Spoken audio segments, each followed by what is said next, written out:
which is 21-year-old. அவருக்கு ரொம்ப clarity இருக்கு லைஃப்ல, என்ன எக்ஸ்டெண்ட் ஃபேமிலி ரொம்ப ஃபோக்கஸ்டான ஒரு பொண்ணு, ஒரு பர்பஸ் இருக்கு லைஃப்ல. சத்யாவுக்கு ஒரு பர்பஸ் இல்லை. He is also focused, but only on Vijay. Vijay மேல தான் ஃபோக்கஸ். அப்படிதான் சத்யா. பட் நம்ம என்ன லைஃப்ல there will be a person. Lokesh Kanagaraj, ரொம்ப நன்றி. சார்லோட நீங்க பேசுனதுனால பாக்கிறதுக்கு நீங்களே ஒரு பிரச்சார பாடல் மாதிரி இருக்கீங்க. ஒரு குழந்தைக்கு சம்மர்ல பாபாஸ் போட்டு ஓட்டு வச்சு கொடுத்த மாதிரி கியூட்டா இருக்கீங்க சார்லோட. இந்த படத்தோட heroine Preethi Asrani, all the best, congratulations, big film for you guys. And Preethi, உங்களோட ஒரு இன்ஸ்டாகிராம் வீடியோ பார்த்திருக்கேன். இப்ப இந்த இன்ஸ்டாகிராம்ல ஏதாவது ஒருத்தர் பார்த்தா இவங்களோட வீடியோ 10 வருது. அதே மாதிரி உங்களுக்கு அப்படின்னு நான் பண்ணா நல்லா இருக்காது, ஆனா நீங்க படும்போது நல்லா இருந்தது பார்த்தேன். சோ வாழ்த்துக்கள் உங்க 2 பேருக்கும்.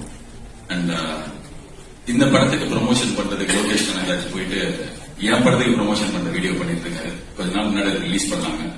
ஆர்ஜே பாலாஜி கருத்துக்கு கமெண்ட்ரி பண்ணுவாரு, நீங்க என்ன பண்றீங்கன்னு நான் கேட்டு ஒரு வீடியோ பார்த்தேன். சோ அந்த ப்ரொமோஷன் எனக்கு ஹெல்ப்ஃபுல்லா இருந்தது. தேங்க்யூ. வணக்கம் பத்திரிகை மீடியா நண்பர்கள் எல்லாருக்குமே நன்றி, வணக்கம் வந்ததுக்கு. 29th film. ஆக்சுவலி இந்த ஃபிலிம் ஸ்டார்ட் பண்ணதுல கார்த்திக் சார் கிட்ட பேசிட்டே இருக்கேன், இந்த படம் எப்படி வருது அப்படின்னு சொல்லிட்டு. ஸோ விது பிரதருக்கு அவருக்கிட்டே பார்த்து செதுக்கி பண்ணிருக்காங்க இந்த படத்தை. And young budding producer Lokesh Kanagaraj அவர்கள் ப்ரொடியூஸ் பண்ணிருக்காங்க 29th ஃபிலிம். ஸோ ஸ்டோன் பெஞ்ச்ல ஒரு நிறைய பேர் எல்லாருமே ஃப்ரெண்ட்ஸ். நேற்று மதியம் தான் எல்லாரும் கால் பண்ணேன். ஒரு ஷார்ட் நோட்டீஸ் தான் இருந்தது. பட் ஆனால் இன்னைக்கு எல்லாரும் வேலையை விட்டுட்டு வந்ததுக்கு உண்மையிலேயே பெரிய நன்றி. கண்ணன் சார் தேங்க்யூ, வரமாட்டீங்க முன்னாடி. Ajay sir thank you. பயங்கரமான ஹியூமர் இருக்கு. ஆக்சுவலி சும்மா ரத்னாவோட உட்காந்து மொட்டை மாடியில பேசணும், பேசிட்டு இருந்தாலே ஜாலியா இருக்கும். அது மாதிரி நிறைய நேரம் வாண்டடா சும்மா வாங்க ஃப்ரீயா தான் உட்காந்து பேசுவோம். நிறைய விஷயம் அதாவது அவர் கன்சீவ் பண்ற விதமே வேறையா இருக்கும். இப்ப ஜென்ரலா நடக்கிற விஷயங்களே அவர் வாயில கேட்கும் போது அது ஒரு பயங்கரமான ஒரு காமெடியா தெரியும்.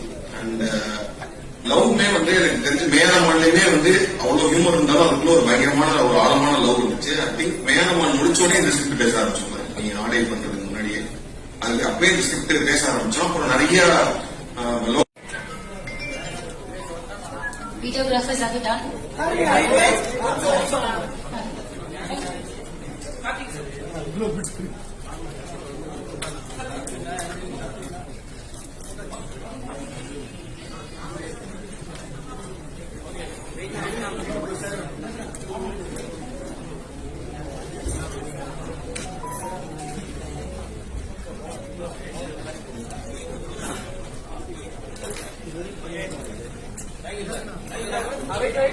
you.